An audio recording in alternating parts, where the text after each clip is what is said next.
When land and resources are up for grabs, the human population will always win. There's so many things that can go wrong. And when two species come into conflict, it becomes an emergency. I think we move everybody. This is a classical example of a human-wildlife conflict. Kenya's conservancies are fighting to preserve nature's wild spaces. We need to give them a really huge respect. Conservationists are sounding the alarm, but can they make the case that wildlife needs space to survive too?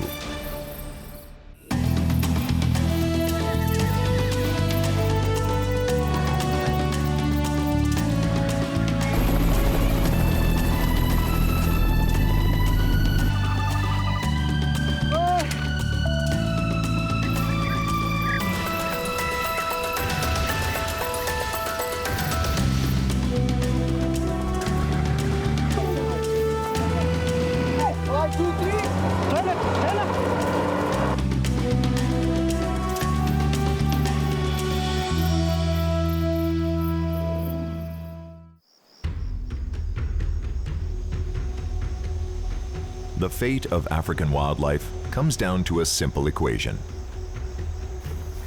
The more people a country has, the greater the requirement for land and resources. When the needs of those people bump up against the needs of animals, the losers are the wildlife. So what happens when the land is in Africa and the wildlife in question are some of the world's great species? This is the issue facing Kenya's conservation community. The population of Kenya has doubled in the last 25 years, and it's currently growing at the rate of 1 million people a year. With fewer and fewer wild spaces for them, Africa's animals are coming in contact with humans. And where the two species overlap, there is a perpetual state of conflict.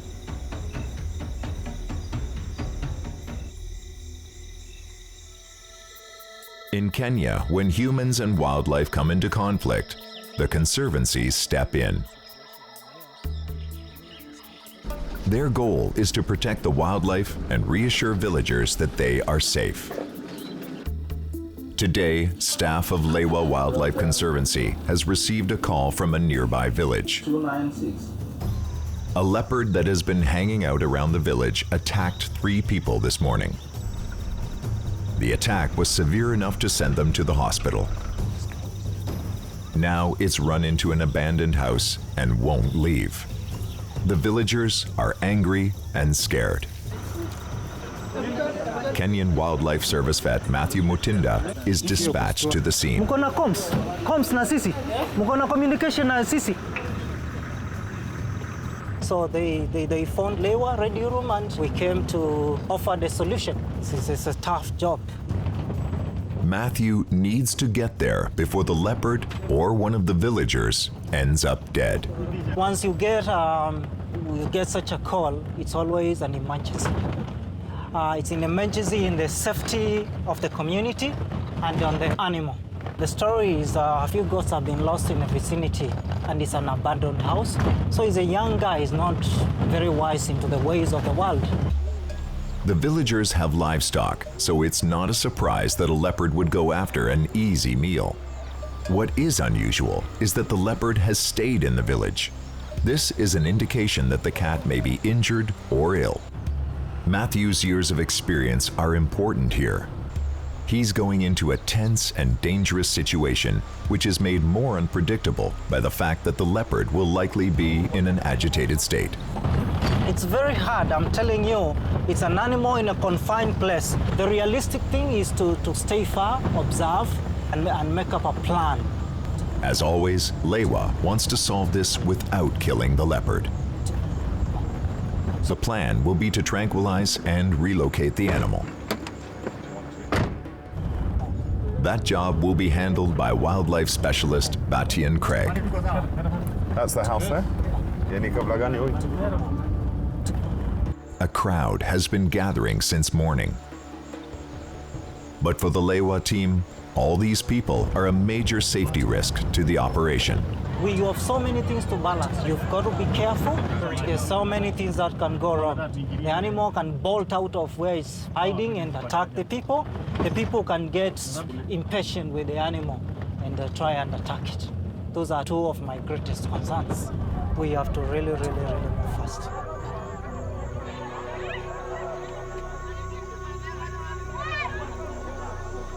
Na hii kitu ni bali kibo. Let me ask these guys. I think we move everybody Way back. Distance is around 12 meters from here. It's inside here. Yeah. Yeah. 2 entry points. Mathew has scouted the area and has come up with his strategy for darting the leopard.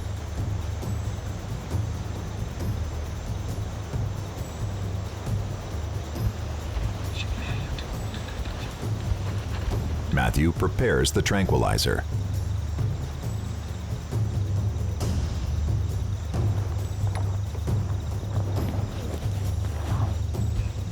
He takes up a position hoping the bushes provide enough cover and waits for the leopard to make a move.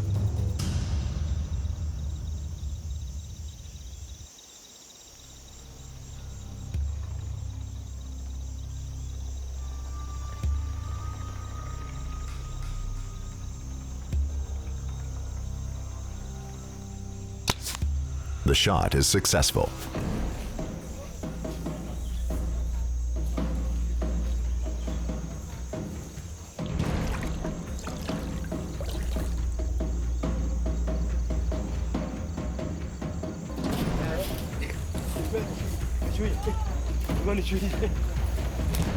Funka.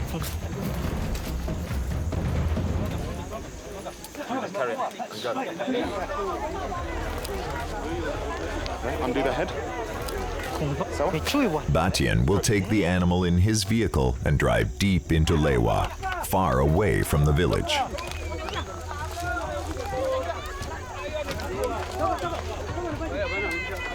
Sawa, mtaenda na gari yangu mlete vitu. Sawa?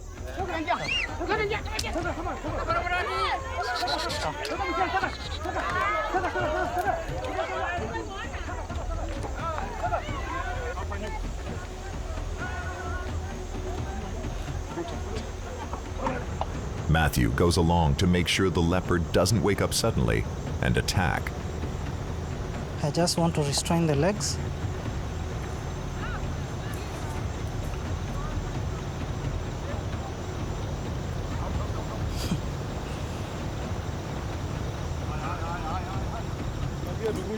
The success in clearing out the leopard sends a powerful message.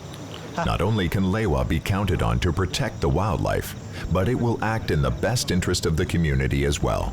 The plan is to keep him as central on Lewa as possible so that he won't find his way out into the community area and cause any more trouble. Okay. Martin.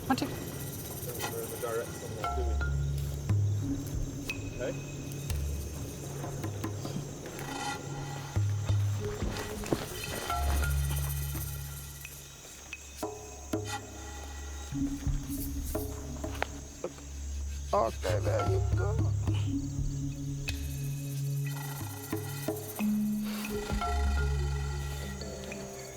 Kidogo kando. Be careful, guys. While the leopard is immobilized, Mathew does a quick exam and takes blood samples.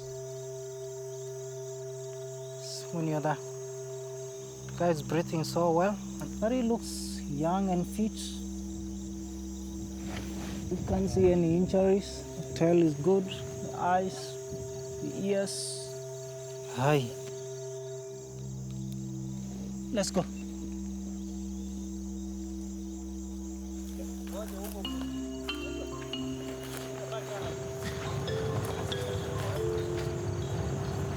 They wait until it's clear the leopard has shaken off the tranquilizer before they go. It may seem like a lot of work for the life of one leopard, but in Kenya's shrinking wild spaces, the life of every single animal is a precious resource.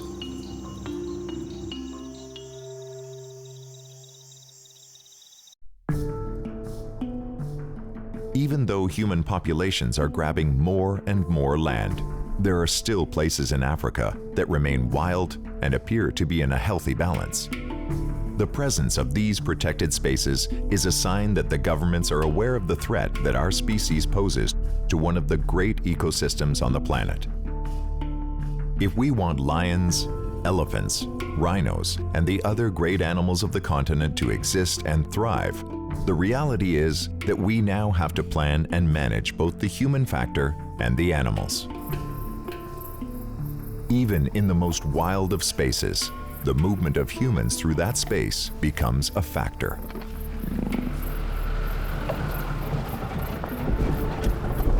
And the trails we leave make an impact on everything from mighty predators to those at the bottom of the food chain.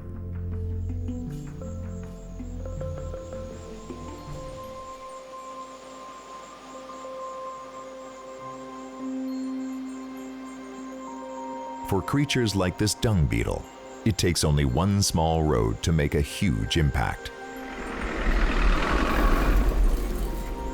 It's a David and Goliath struggle.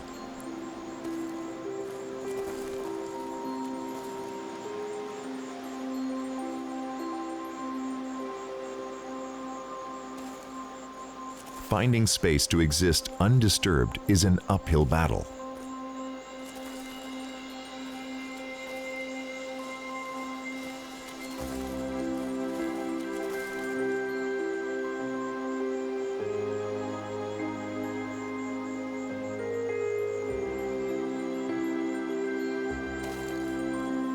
But the resilience of nature is an extraordinary thing.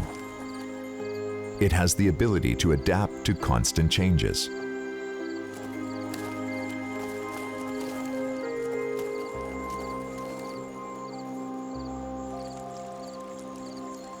But those unable to adapt or change face a more uncertain fate. In a world where uncharted wilderness used to be the norm, now we need to look further and further to find a piece of nature untouched by human hands.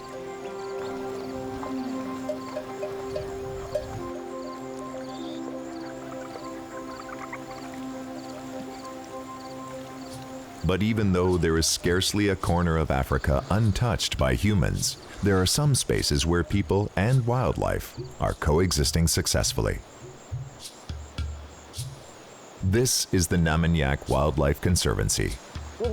It's a community conservancy in northern Kenya run by the Samburu. Like the Maasai, they are part of the Nilotic peoples.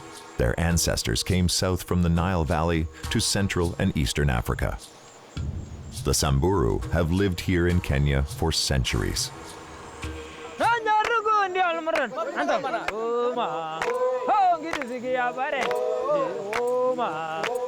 They have one foot in their traditional past and one foot in the modern world. By tradition, the Samburu are pastoralists. They raise cattle, goats, and sheep. In many ways, they still live the way their ancestors did.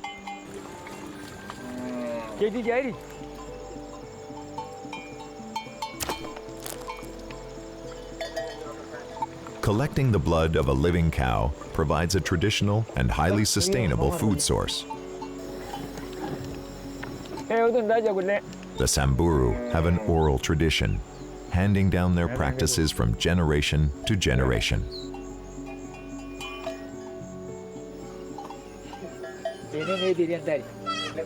As crucial as their livestock are, their lifestyle also depends heavily on the surrounding natural world.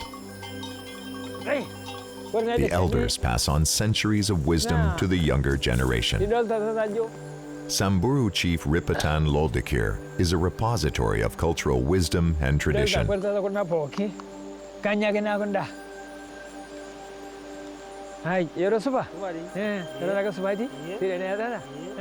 Chief Ripatan continues to follow the traditions that keep him and his community tied to their old ways.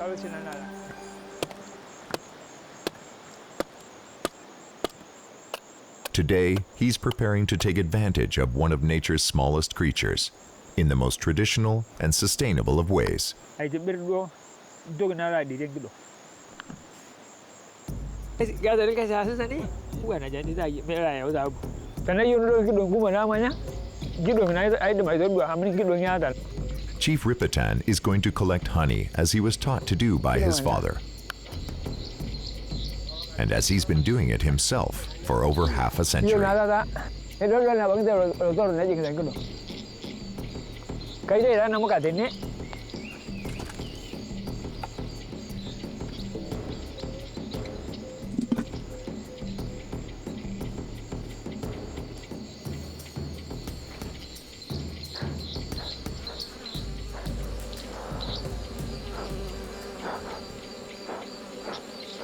Ripatan keeps track of the location of the hives around the area.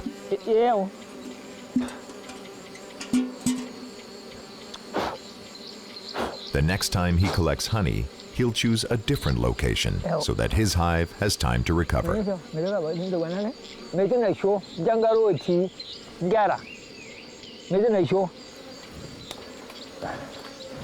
Chief Ripatan and his generation have grown up living a life that is in balance with nature.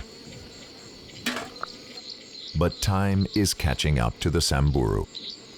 They have become the managers of the Kenyan Wildlife Conservancy. They are no longer an isolated tribe removed from the modern world. This is a mixed blessing.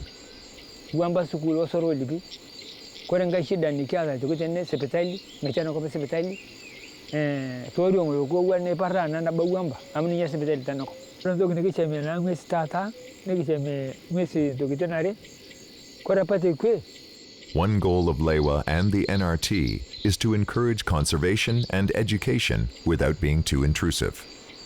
In the context of what's needed for coexistence between humans and wildlife, the key thing is that the people need to recognize the value of the wildlife. It needs to have meaning to them. You know, what we need to recognize is that humans have been living with wildlife, either in conflict or out of conflict for, since time immemorial. We're just having a conversation about what the positive opportunities might be for those people. That conversation revolves around a delicate balance of traditional ways and new opportunities. Outside support is a double-edged sword. These days, it is easier to trade for sugar than collect honey. Yeah.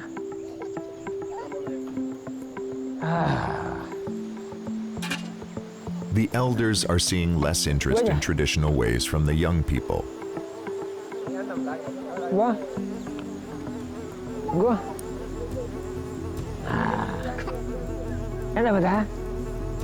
Go. But there is also nothing sweeter than being self-sufficient, in harmony with the environment. Change is inevitable. But what do we lose if the ways of these traditional people are gone forever?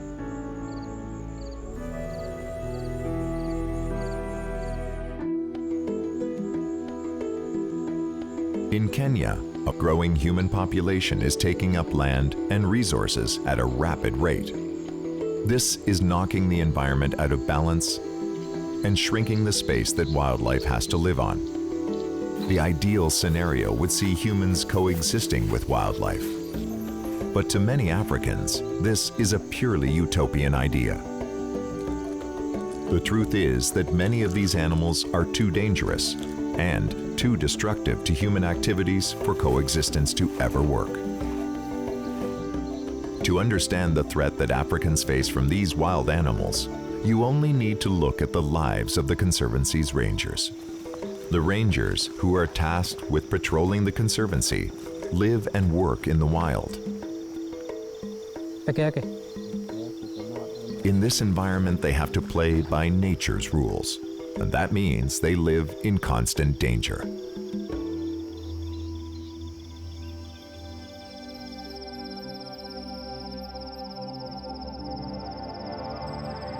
These field rangers live self-sufficiently in designated wilderness outposts throughout the Conservancy. They are away from their families for weeks in complete isolation. These rangers are tasked with protecting rhinos that are under constant threat from poachers. A threat that is so immediate that each of the Conservancy's rhinos needs to be visually sighted every 3 days. Like the Samburu herders, their job brings them into constant proximity of all of Africa's wildlife.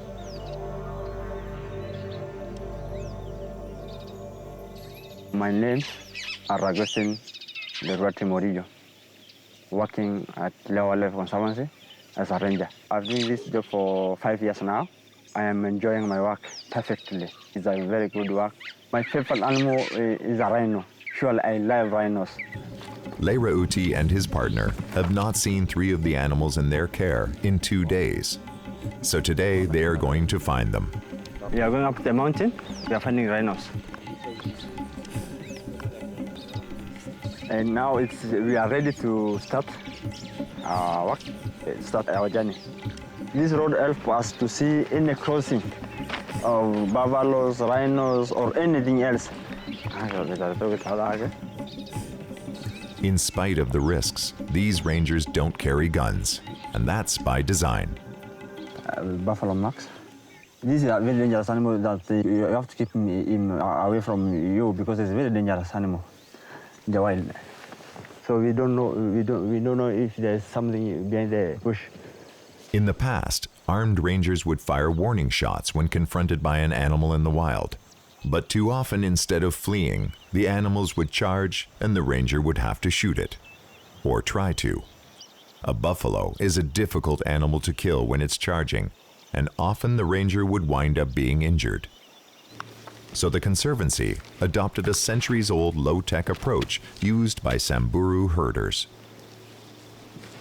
The rangers throw a rock or a wooden club, and without the element of confrontation, the animal's natural instincts kick in and it flees. With their traditional method, the staff at Lewa figure that injuries to rangers by wildlife have dropped 80 to 90%. And it's okay, it's okay. You're just calm.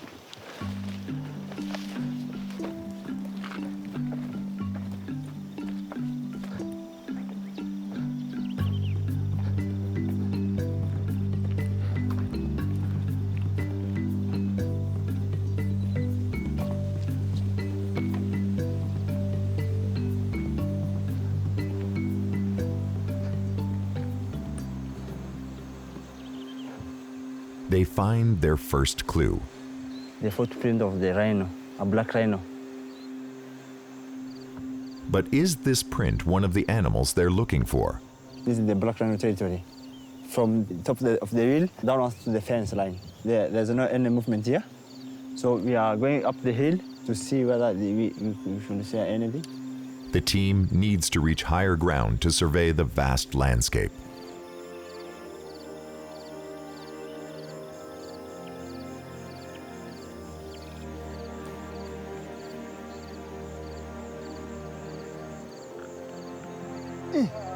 It's a long climb up the hill in the hot sun. But so far, no luck. If they can't locate the rhinos, the situation will become critical, and the Conservancy will throw all their resources into finding the animals. They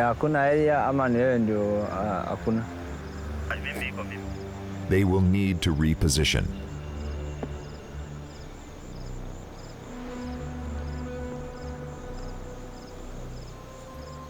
Tamara.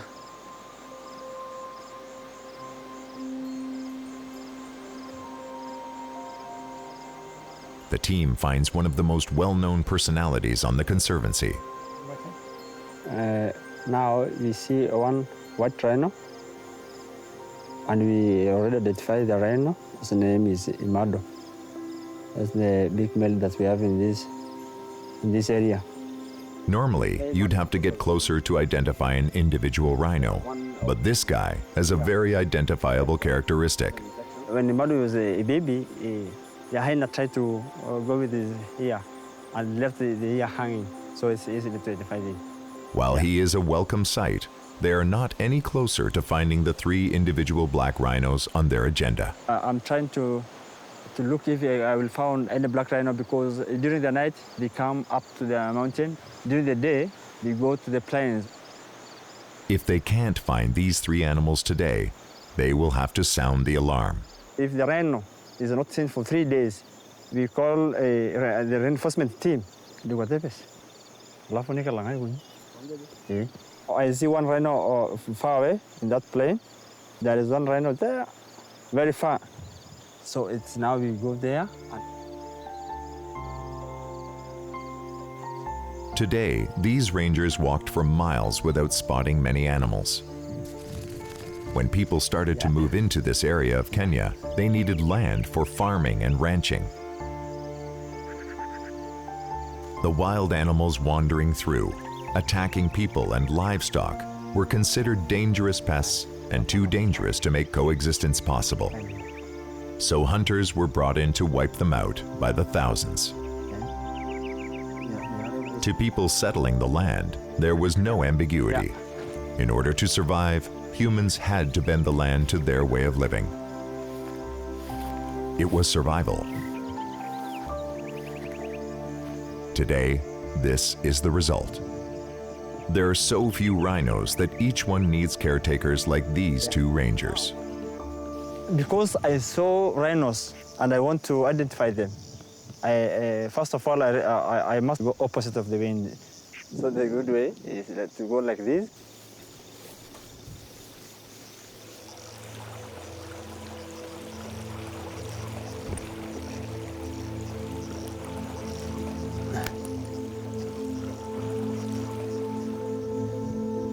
Staying upwind, they come across one of the animals they're looking for. Yeah, it's a black rhino. It's a black rhino.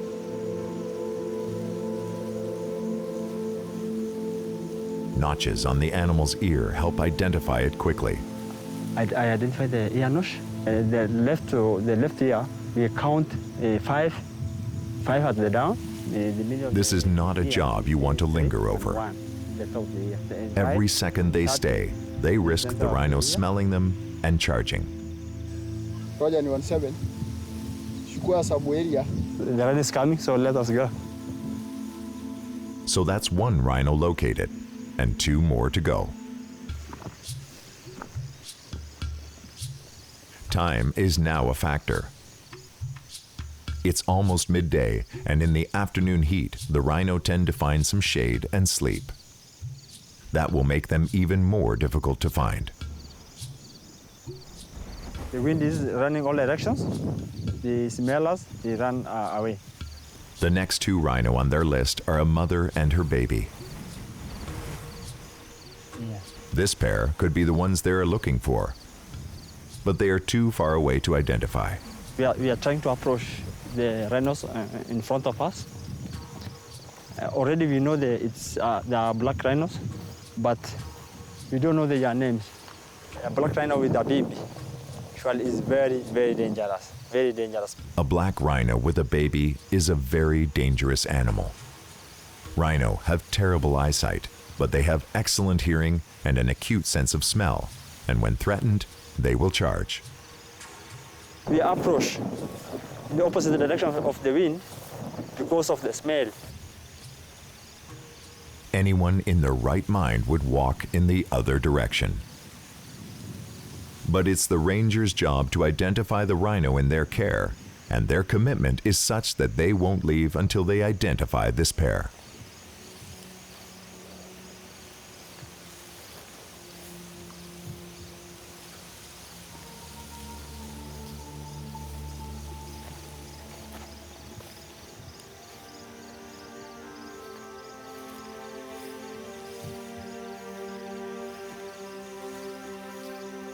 The 2 are identified as the rhinos they've been looking for. And the rangers start the long trek back.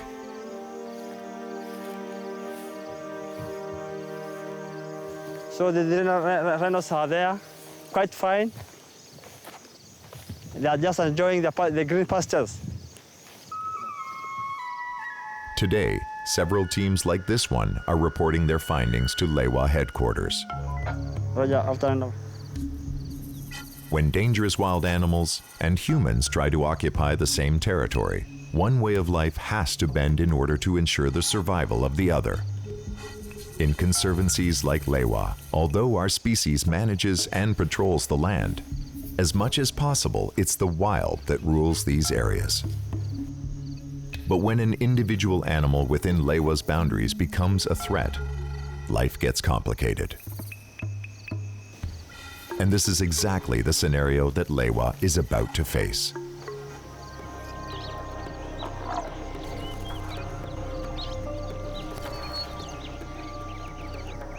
In the boundaries of the Lewa Wildlife Conservancy, wildlife roams as it would have before people moved in and took up huge tracts of land.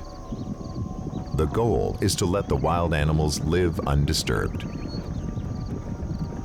But even under those conditions, the reality is, conservancy boundaries are finite, and sometimes animals can become serious threats to the people who work there. When that happens, the animal has to be managed. The Cape buffalo is one of Africa's Big Five. It's one of the most dangerous animals in Africa, nicknamed the Black Death. If threatened, the buffalo will charge, and it doesn't back off. This is not generally an animal you want to get close to. But today, KWS vet Mathew Mutunda plans to do just that. Our mission today is to take off these rock buffalo. The Kenyan Wildlife Service veterinarian team is on its way to meet John Pameri, the head of security operations. They have been deployed to respond to a highly sensitive situation, the relocation of a Cape buffalo. An older male has been pushed out of his herd and has habituated himself at a nearby lodge.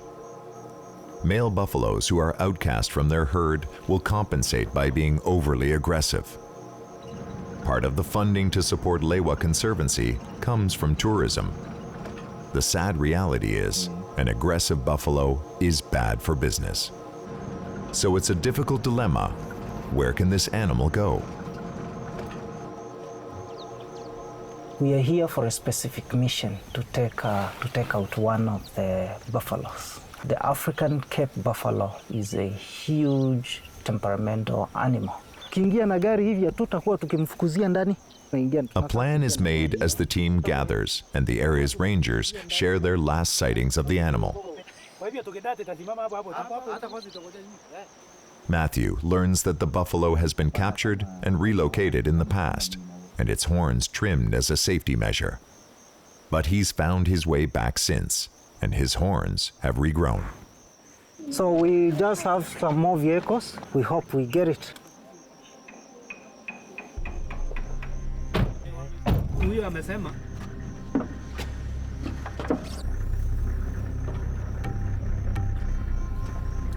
The search begins.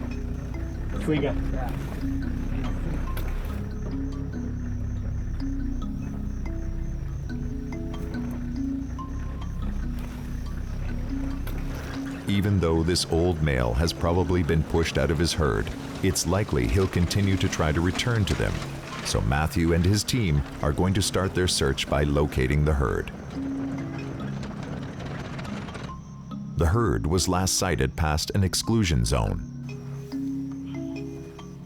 The electric fence keeps elephants and giraffes out to protect vegetation. But today, it just makes their job all the harder. Pole pole. Angalia kulala chini. Sawa.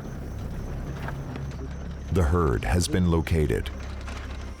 Every animal is carefully inspected to see if it matches the description of the older male. Cut on the tips. Habia sumbiri angalia, sumbiri ni anaweza jua hiyo mnyama hiyo.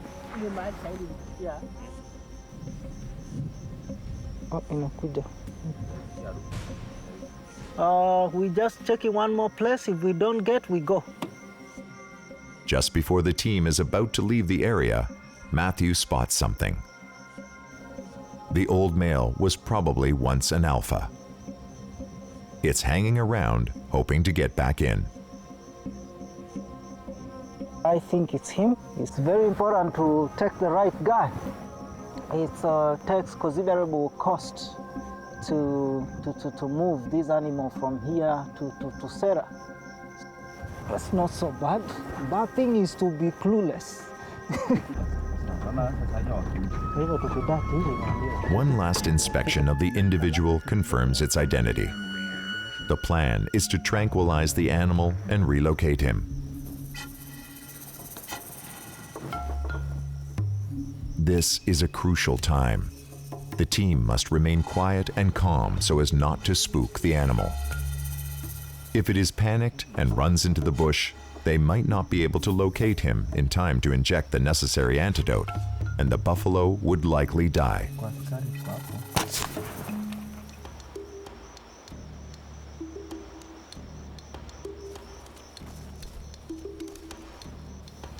It must be kept in an open area where they can easily access him with a truck.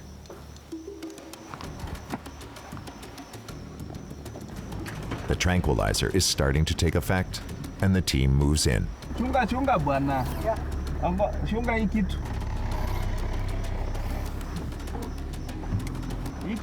The clock is ticking. Every minute of unconsciousness puts stress on the animal and adds to the danger.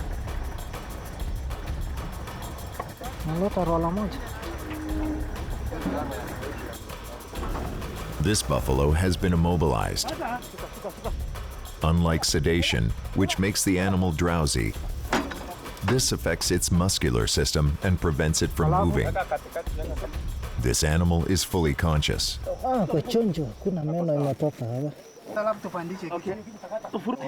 The animal is choking. Okay. Ngoja. Harakisheni ndugu yangu. Be careful, he can wake up and run over you. Getting a 1-ton mound of flesh up a ramp is hard, even with a team of people.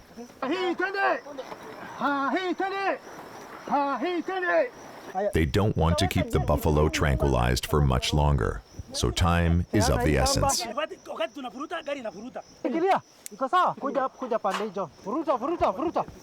A pulley system is rigged to help pull the animal onto the truck.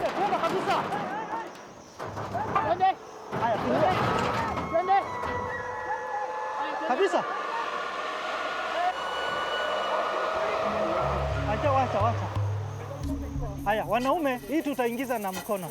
Tumbiri, unajua ile ya kuweka rola pale kwa juu. Shika mahali. 1, 2, 3. Tena. Twenda. 1, 2, 3, tene. 1, 2, 3, tene. 1, 2, 3, tene.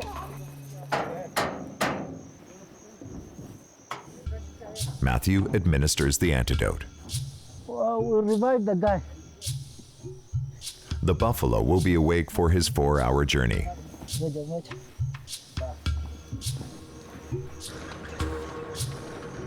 They're relocating him to the Lewa Wildlife Conservancy, a 20,000-acre conservation area 4 hours away from Lewa. For John Pameri, the concern is not just the animal's survival, but also his quality of life. Yeah, he will be having a nice life. There's a lot of other buffaloes around. There's plenty of ladies around. So he can marry 1 or 2 or 3.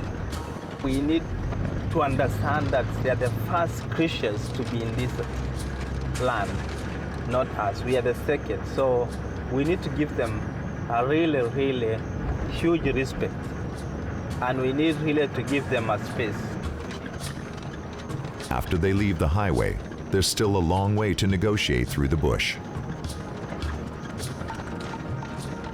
Because it's a huge sand valley, so we decided maybe this one will be better. The terrain here is sandy in places, and with such a heavy load, the wrong trail can lead to a breakdown and a dangerous delay. Sure enough, the sand here is too soft. It's all hands on deck.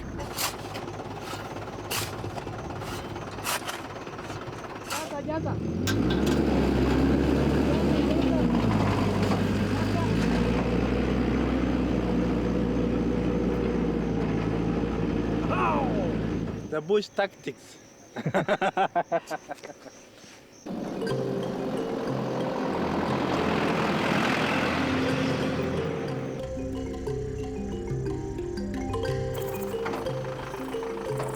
Ya nasa leta nini?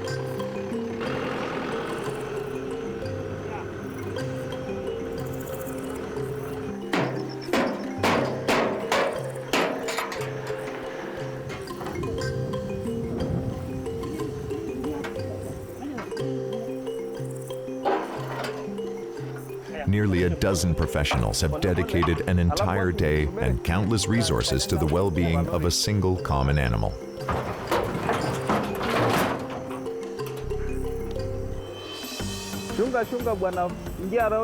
And so, after a full day, the problem buffalo is relocated away from the lodge that he was threatening and away from his own herd.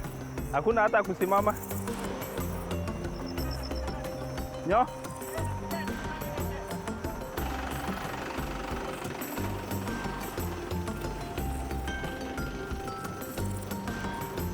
Here at Sarah Conservancy, he'll have another chance at a dignified life. And he may even contribute some genetic diversity to the local population.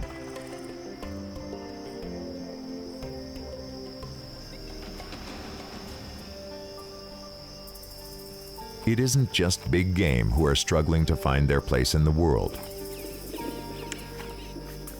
As wild habitats across Africa disappear because of human development, the remaining territory becomes increasingly fragmented. What used to be the vast African wilderness is now reduced to pockets. Species that roamed or ranged across the once African wilderness are now suddenly cut off from their family groups or others of their species. In one of these fragments in Namanyak Conservancy, an isolated community of animals is making their last stand in Kenya. Yeah, so as we are walking now, we are ending to Ngarenarok. Ngarenarok means black waters in Samburu. A brand new tourist program is being spearheaded by a local community leader named Daniel. Daniel is leading an armed team to check on a precious population of wild Diaries monkeys. He's hoping to generate some income for his community, but he's also driven by a desire to preserve a species he loves. Those kinds of monkeys are unique. They are not found everywhere. So people can come and learn about the Diaries monkey. The Diaries monkey is not rare, but until recently, it was assumed there were none east of Kenya's Great Rift Valley. A recent survey discovered a population of about 250 in the remote Matthews Range.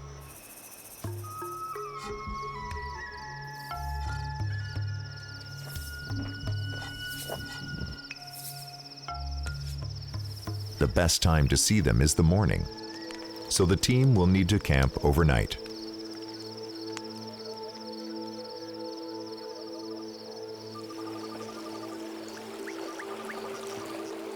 Today is another morning. We woke up very early in the morning at around 5.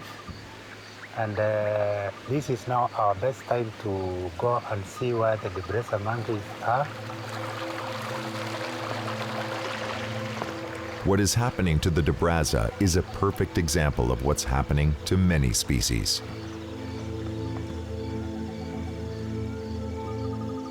Human activity cuts off and isolates populations, and over time, these small islands of wildlife get eroded, which can lead to the extinction of the species.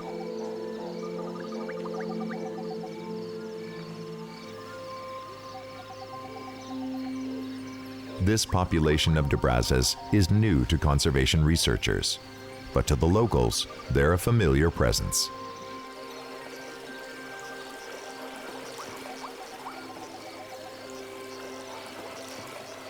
When I was a child, these Diaries monkeys were just here. Up to now, up to the time I came, we thought of coming to tame them or to habituate them. So since I was a child, they were just here. But these monkeys thrive only in this specific pocket of forest, where the river and trees combine to provide the perfect habitat.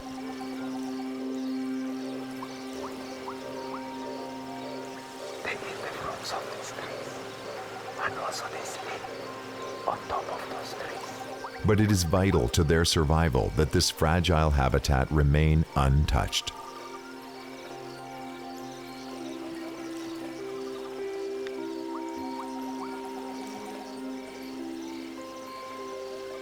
If they all disappear or die, I will just feel very sad. Because, life is so much important. I feel very important because I'm seeing now the welcome tree is coming. He's coming to eat something. Will be known all over the world.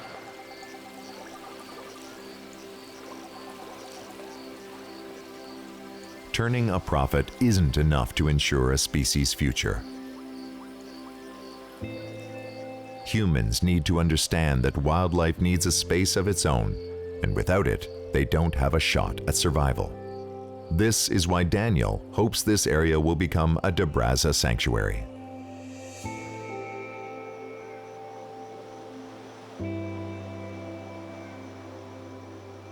In Kenya, for the people on the front lines of conservation, it's no longer possible to leave things to chance. As the human population continues to grow, grabbing up land and reconfiguring what were once wild spaces, both wildlife and wild spaces need champions to fight for them. A part of Lewa's strategy for preserving wildlife is to convince people that there's an economic value to preserving it. It brings in tourist dollars to boost the economy. But what about the intrinsic value of wildlife? Back at Lewa, there is a meeting to negotiate grazing rights for the Samburu.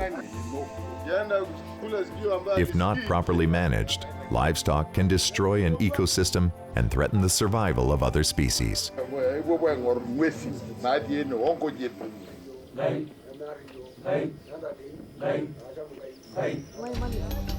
But beyond economics, how do you convince people that wildlife deserves to exist in and of itself, just as much as we do?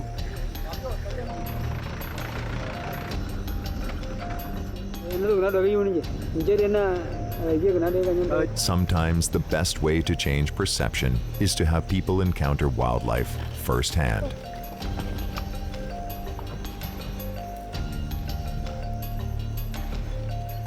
Even though the local Samburu live in traditional ways, surprisingly, most of them have never seen a rhino in their lives. They are forever changed.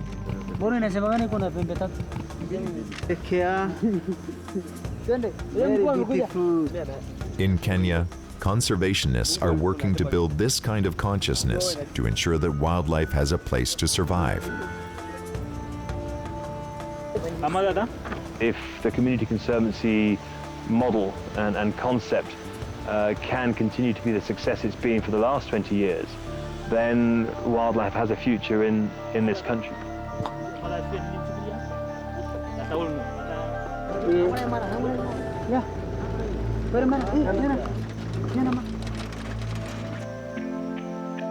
The future of wildlife in Kenya comes down to simple mathematics. There is a finite amount of space.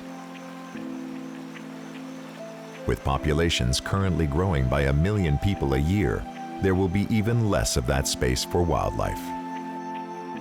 These numbers can be reduced through family planning and education.